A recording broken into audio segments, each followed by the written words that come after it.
enough to improve. And that's a testament to leadership we have in this team, our coaches. But I'm proud of the effort in all three phases tonight. I mean, our guys cut it loose from Jump Street. I don't think you can have a start faster than we did tonight.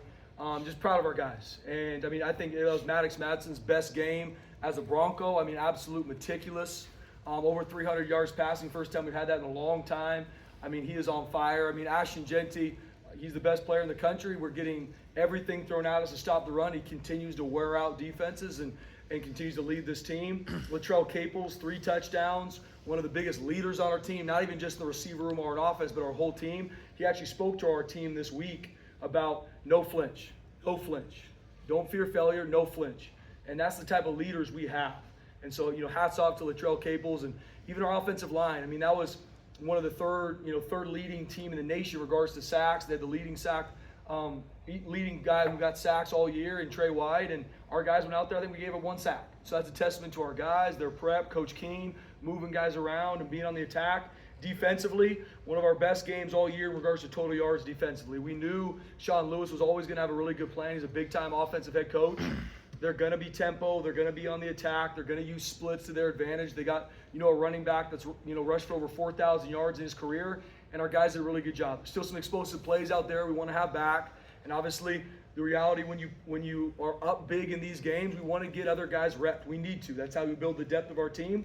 When we gave up a late touchdown, we obviously didn't want to give up, but I mean, I'm so proud of this team, where we are growing to. We still got a lot of meat on the bone. I can't wait to watch the film on Nevada and have a great week next week. We're so proud of our team. Bronco Nation, thank you for showing up.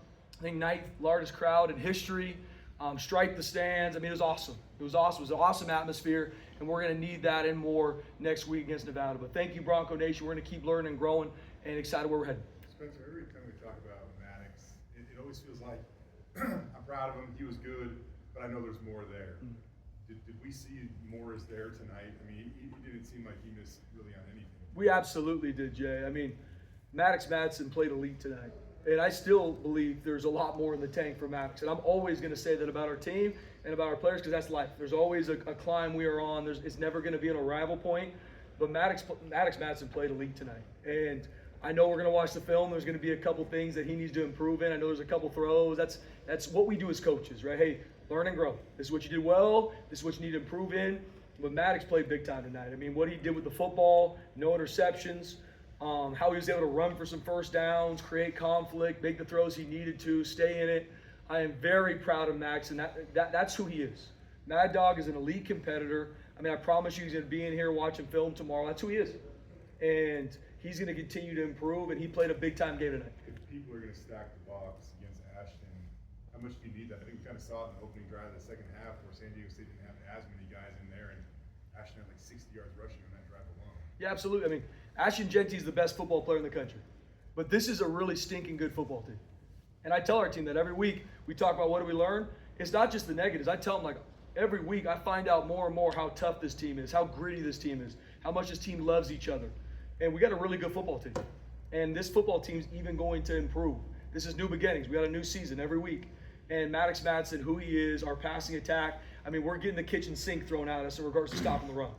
And there's still some things we got to continue to learn and grow in there. But the throws he made, loose in the box, who he is, I'm excited where we're growing to. And Maddox Madsen, I mean, I can take nothing away from him. He had a big-time game tonight. What can you say about Madsen's ability to step up? It's obviously he played well, but these last 2 games, it's been a case of loading the box, everything's Genty. He's went, all right, I'll do it myself. Yeah, I mean, once again, he makes great decisions. He knows what decisions we need him to make to win football games, to play really efficient offensively. We were 7-7 in the red zone. I mean, you talk about the plan that Coach Cutter and our offensive staff put together. I mean, meticulous, on the attack every single snap, in and out of tempos. I mean, the plan that we put together every week and how our players are able to study it, rep it, improve it in practice performance, and what they're able to go do out on Friday night or Saturday whenever we put the ball down to play, it's a testament to our kids and our coaches. It seemed like the MO of this offense early in the season was just, the big play, handed to Genty and the quick strike. Tonight, able to grind it out, almost double the time of possession, 33 first downs. You had sustained drives. What's it say about the DNA of this team that when that isn't working, you are able to just grind it out like that? Yeah, I mean, we're battle tested. And that's something I learn about our team every week. I mean, last week we had an 8-minute drive to win the game. And that's not explosive plays. That's 4-yard gain, 5-yard gain, 2-yard gain, 5-yard gain. And that's championship football. We're by no means there yet, but you can see that on film. Our guys can wear a defense out. Our defense can wear an offense out. I mean, we had 3 sacks tonight. We were able to get a lot of good quarterback hits. I mean, we want to be on the attack in all 3 phases. That's not only what we talk about, that's how we practice. And I'm proud of our guys being able to be meticulous in how they're on the attack. 4 times this year, you have had over 500 yards of total offense. Just how potent is this offense? I mean, it's explosive. I mean, in every single play, every single down, every single quarter, we are on the attack in the run game, the pass game, and we're going to use everything to our advantage. And our teams and our players buy into that, and how they practice, how they study. I mean, we do a lot offensively. To be on the attack, to attack defense the way we do, it takes prep, it takes time, it takes living in the training room, and our guys do that. They put the work in when no one's watching. I keep coming back to that because there's no magic formula. It's work, and our guys don't run from work. They're in here. They're doing it. We're an early morning operation. Our guys are in here at 6 a.m. That's what it is. That's price of admission here. We have a beautiful facility. This place was built on blue collar. That's what it is here. And that's why we're able to do what we do. We got coaches that are elite. I believe we have the best staff in the country. And being able to see our guys put that into action tonight, I'm proud of them. Back in 2014, there was this edge named Tomlin Correa that just kind of came out of nowhere as a sophomore and just filed some crazy stats in terms of getting after the quarterback. You look at Jaden Virgin Morgan now; he just continues to show up right now. What is he capable of, and how much of a game record is he for you guys? Jaden Virgin Morgan, not only early on the season played really well, but you look at Hawaii, UNLV, and tonight against SDSU, he's playing at an elite level. And even the plays that are not in the stat book, sacks, TFLs, QB hurries, I mean, he's relentless. Watch the film. Watch how he pursues. Come to practice. Watch 5 out there practicing. And so what he's doing now and how he's able to cut loose, I mean, he's playing at an elite level. He's a sophomore. There's still a lot of meat on the bone. And Coach Frazier does a great job of those guys. Right now, when you line up against our defense, pick your poison. You're going to try and double team Jaden Virgin Morgan? Good luck. You got Ahmed Hossein waiting there for you too. So, I mean, but that's once again, that's practice. Our guys are relentless and how they play the run and the pass, earn the right to attack the quarterback. And our guys are doing that. But Jaden's playing at a high level. I mean, tonight he was relentless. 3-man rush, 4-man rush. He dropped in coverage a ton, had some big-time plays. So I cannot be more proud of Jaden. I'm excited for him to keep growing. With Marion, he's been so close a couple times this year. There's a tip pass last week at UNLV. Ball hit him in the arm earlier in this game, and then he gets the pick 6. How cool was that? It's been a long time coming. I mean, thank you, Jesus, for that, because I've been praying for it for a long time. No, but I mean, Amara McCoy, I mean, such a great young man. I mean, a senior. He's been here all about this football program, and we've been close. And seeing him, I mean, how he preps. Even later in the game, when we had, our 2s in there, I mean, he is on. I got to pull him back on the sideline because he's yelling at the corners about what's coming. I mean, that's who he is. And so him able to go out there, have that pick, and he's playing really well. I mean, last week I thought he played his best game as a Bronco, what he was able to do last week. I haven't watched the film yet, but I'm sure he played really well tonight. And that pick 6 was a huge play in the game, and we need him. Luke Caples, hot starts the season, goes quiet for a couple of games, and with his injury and coming back, just how long has it been a game like tonight coming for him? Yeah, I mean, he deserves every bit of it. Missed all last season due to an Achilles injury. No one thought he was going to be able to come back for spring ball outside of Luttrell because of how he worked, lived in the training room. Comes out, has a phenomenal offseason. And you talk about a guy that loves his teammates. I show clip after clip of our receiving core blocking downfield for the run game. And that's how you earn the right to catch the ball on this offense. It's unselfish.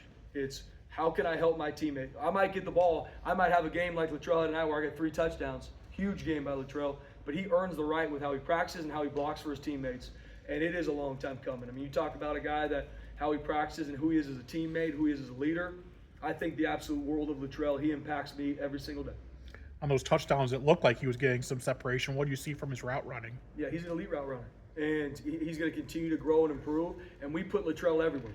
I mean, he makes all the hard blocks. He can do anything in the route tree. Even a guy that, yes, had some injuries in the year, had to miss a game, had to keep fighting, battling back. That's who he is. And like I said, I just can't say enough good things about 3. For you guys to hit as many wide receivers as you did, I mean, like at halftime, 7 different guys caught a pass. All 7 had a catch of at least 10 yards. I mean, even passes to Latrell. Prince has been waiting forever for that moment too, probably tonight. So just to get that type of production from so many wide receivers. Yeah, it's awesome. I mean, that builds the culture of your team, and especially what they do in the run game. Our receivers block here. Like, that's mandatory. That's not hopeful. That's mandatory to play here, as receivers have to block. And being able to get the passing yards we got tonight, being able to get a lot of receivers involved, it's a testament to those players. Because it's easy to start, even if you win a game, it's easy to think, well, I didn't get enough catches, or I didn't get this. That's not this group. That's not this group. They come back to work. What can I do to help the team? What can I do to help our offense be explosive? And they're doing that week in and week out. And now we're seeing the stats. But what I've seen since August, when we started fall camp, is a group that's unselfish, that cares about it, cares about their teammates, loves each other, and now they're able to put it on display. So, and I mean, a lot of it's with Maddox. I mean, the type of reads he's having, he's going through full progression reads. There's a lot of times where he's got really good time in the pocket. That's a testament to our O-line. We had some guys banged up, had to move some guys around. Awesome. Next man up, carry the flag. That's what it is when it's week 8 of college football. And so just proud of our guys. Anything else? How long have you been waiting to run that fake punt with Marco? Been waiting for a long time, and I'm proud of our guys practicing it. We've been practicing it relentlessly.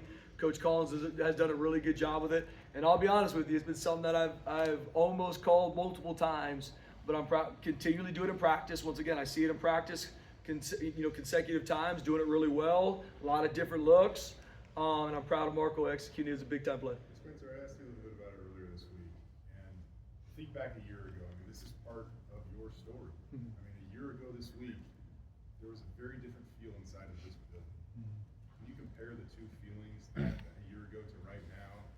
And I don't know, just your thoughts on the transformation of this program here. Yeah, Jay, it's a good question, man. I mean, I just, without getting choked up too much, it's, I love these kids. And I feel like sometimes people take that like I'm beating a dead horse, so I'm just trying to say kind of the coach speech. But being able to be around, this is year 8 for me at Boise State. And being able, these kids have been through a lot. They've been through COVID. They've been through multiple head coaches. They've been through tough losses. They've been through that. And seeing them never flinch. And when I come in this building and our players are in here ready to work, that's what fuels my fire. And seeing these young men grow as people off the field too, seeing what they're doing in the classroom, seeing who they are as young men. I cannot be more proud of them. And so even the thought, how it was, last year to where it is now, some of that stuff. I mean, I'm so focused on the future and so focused on these young men and how they grow every single day, because they change my life every single day. And that's my goal, and I'm so relentless to improve every day for them, because they deserve it. These young men deserve the best. And because of how they work, not because of what they ask for, not because of being entitled, because of how they work and their mentality. And so I'm just so blessed to be around them and seeing what they're doing this season. Once again, it's still playoff football every single week. I mean, every single week is the biggest game of the season. And seeing our guys not listen to the outside noise, even though it's out there, and I talk about it. But seeing our guys, Jay, just stay focused on what matters, their work, handling business. I mean, they deserve all the credit. Our coaches deserve all the credit. And I'm just so blessed to be a part of it. I'm humbled to be a part of it. I give God all the glory for it. And I'm just so excited where we're growing to. I also know what they do here, the day-to-day here, they will be better husbands and fathers from being here. Not because they're around me every day, because they're around these coaches. They're around each other. And they'll get that mentality that's going to make them successful in life. NFL for some, the professional life for others. And that's what, brings so much joy to my heart, Jay. And like I said, chokes me up daily because how much they impact me. And I know they're going to be world changers in a world that desperately needs it. All right, thank you. Appreciate it, guys. Thank you.